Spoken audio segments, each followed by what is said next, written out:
Okay, so what I want to talk to you about today, or what I want to sort of assert today, is how much we can learn from just one poem.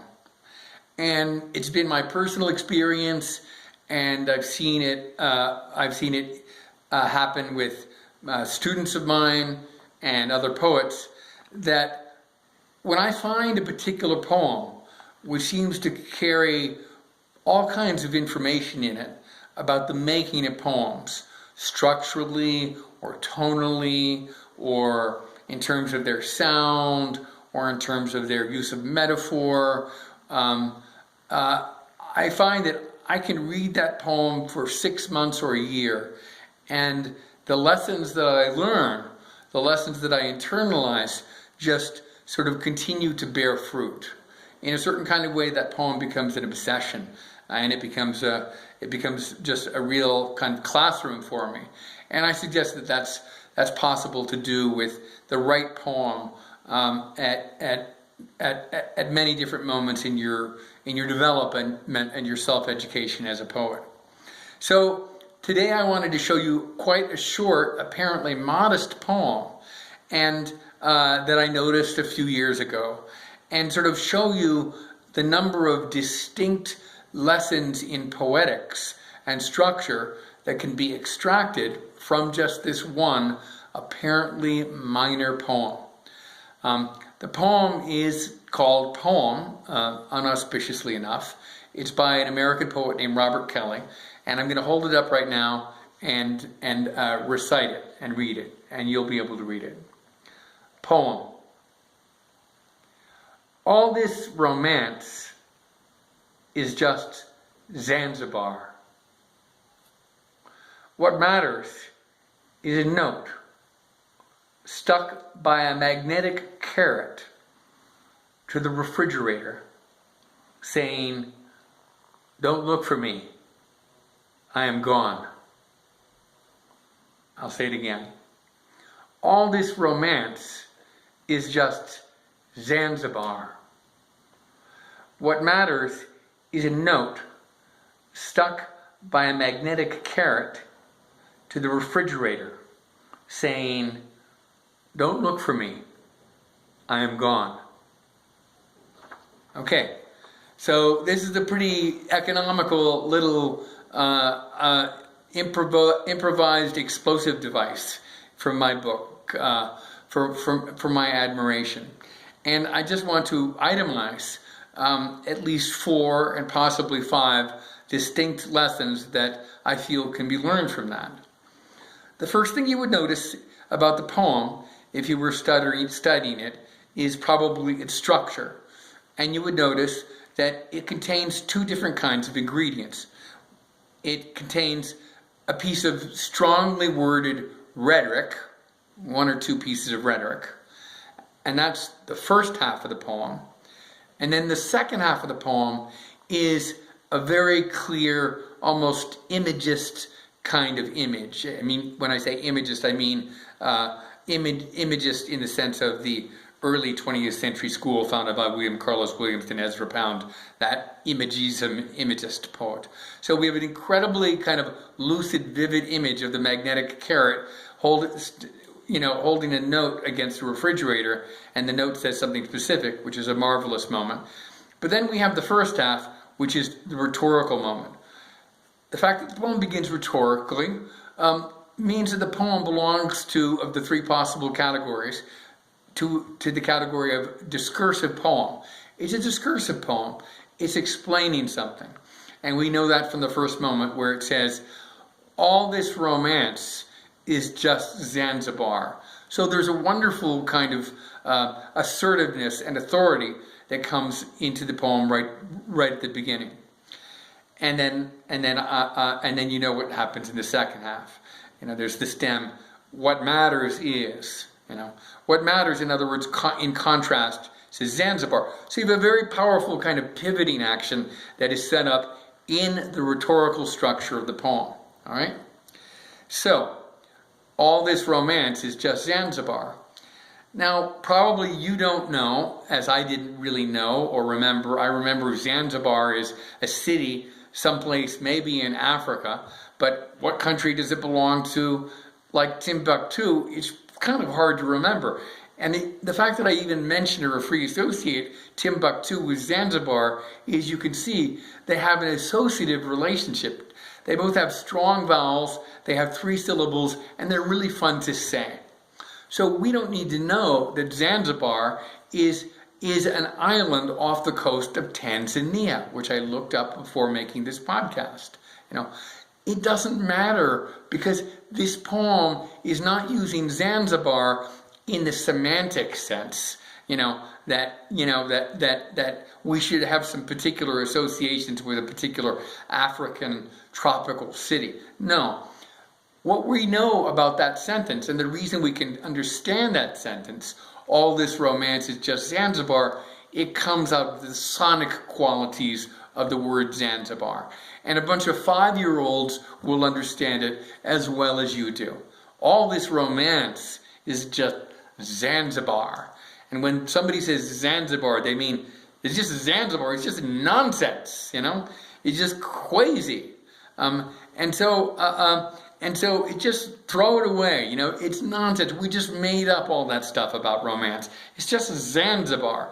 So it's a fascinating example and a lesson in poetics about the way that sonic elements of a word put together, they automatically acquire a meaning when given a kind of context.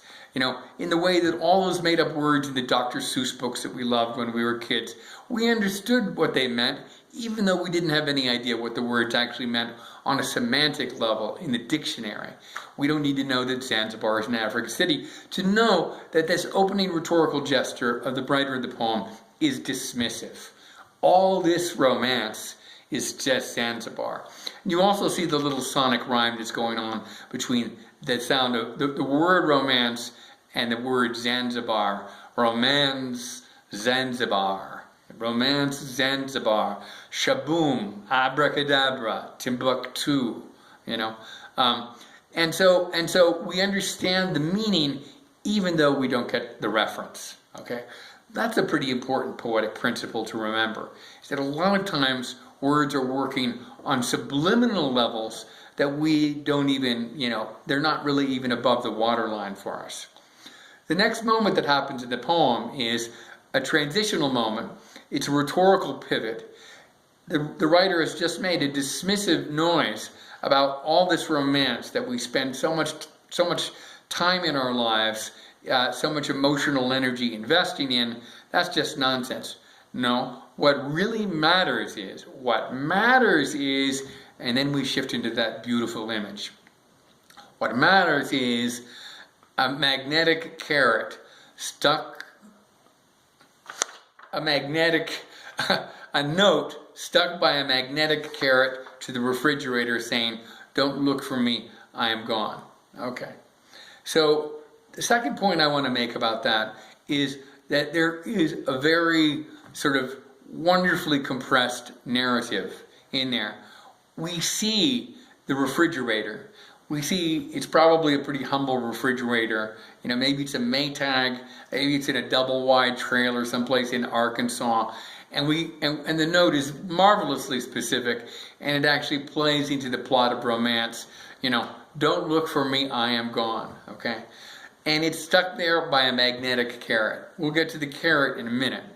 But the marvelous skill that's exhibited in this incredibly economical poem is that from this fragment, don't look for me, I am gone, a note stuck to a refrigerator, we reconstitute an entire narrative. Automatically your imagination is working and it reconstitutes the narrative, and the narrative almost certainly is somebody has left somebody else. Somebody in a relationship has left somebody else, They've taken the car or they've gone to the Greyhound station and they are not going to be coming back, all right? And so we understand that this is a romantic scenario. We constitute that in a second, and it's a pretty big chunk of a narrative. Now, from reader to reader, we may disagree about some minor elements of that narrative. one of us might conclude the woman has left the man. The man is getting home from work. He's taking off his hard hat and putting it on the grimy shelf next to the trailer door, Or you could say that the man has left the woman. I personally favor the woman leaving the man scenario, because the man wouldn't be that considerate just to leave a note. But anyway, so the fact is that from a mere fragment, we see 90% of the narrative is missing. We don't know how old these people are. We don't really know what economic class they are, what race they are. We don't know what color the woman's hair is. We don't know what kind of relationship it's been for the last 6 months. We know they probably don't have any kids because the first person has been used in the narrative. But there's a lot we don't know. But a remarkable amount has been achieved by omission, by ellipsis. And an enormous amount, but not too much, has been extracted and sort of extracted from the narrative that is suggested by that note attached to the refrigerator. So this is a beautiful narrative skill. All good narrative poems are leaving an enormous amount out. Mediocre narrative poems include so much detail that we're weighed down by it. Halfway through the poem, we feel like we've been walking through mud. We've already gotten, the fact that the carpet is orange shag, and the woman who's left, belongs to an extended family of Jehovah's Witnesses who all own shotguns. No, that would be too much detail. What we have here is a minimalism that's really appropriate to a haiku. Think of the great haiku, Think of the great Issa haiku. I hope I have the name right. Issa, where he says, "My neighbor, I wonder how he lives." That's the whole poem. And this, in a way, is a recasting or reconfiguration of exactly that haiku. How does my neighbor live? My neighbor comes home from work and he finds a note stuck to his refrigerator, at 5 p.m. when he was expecting somebody to be there, and for there to be some Campbell's soup on the stove. That's how my neighbor lives, and he's going to have a bad night tonight. So this answers so many questions through omission, through the skill of minimalism. And in fact, the narrative itself is more radiant. It shimmers and it gives off more energy because in its minimalism, it invites us to participate in the reconstitution, in the understanding and the unfolding of the narrative. It allows us as readers to participate and to bring our own memory and our own cultural knowledge to the poem. Okay, so let's just say the second skill that's been exhibited is omission. And along with omission, we have tonality, because we couldn't really reconstitute the narrative without somehow or other getting a kind of tonality here, which is giving us a lot of information. But that's a subject for another lesson. The third lesson I think that you can extract from looking at this beautiful little economical poem by Robert Kelly is the magnetic carrot. The beautiful magnetic carrot. What matters is a note stuck by a magnetic carrot to the refrigerator saying, "Don't look for me, I am gone." The details are so good. And I just want to make the assertion that in the history of the English language poetry, nobody has ever used a magnetic refrigerator magnet shaped like an orange carrot in a poem before. William Carlos Williams didn't do it, T.S. Eliot didn't do it, and 1,000,000 other American poets never did it. This writer who wrote the poem in the 1990s or the year 2000, he got the magnetic refrigerator carrot into the poem. And when we see it, we go, I see that. I've seen it. I've seen, the kumquat magnet and the carrot magnet. And to find it in a poem is to find it inside a little plastic cube, preserved magically, like a time capsule, telling me about American culture, in the 20th century.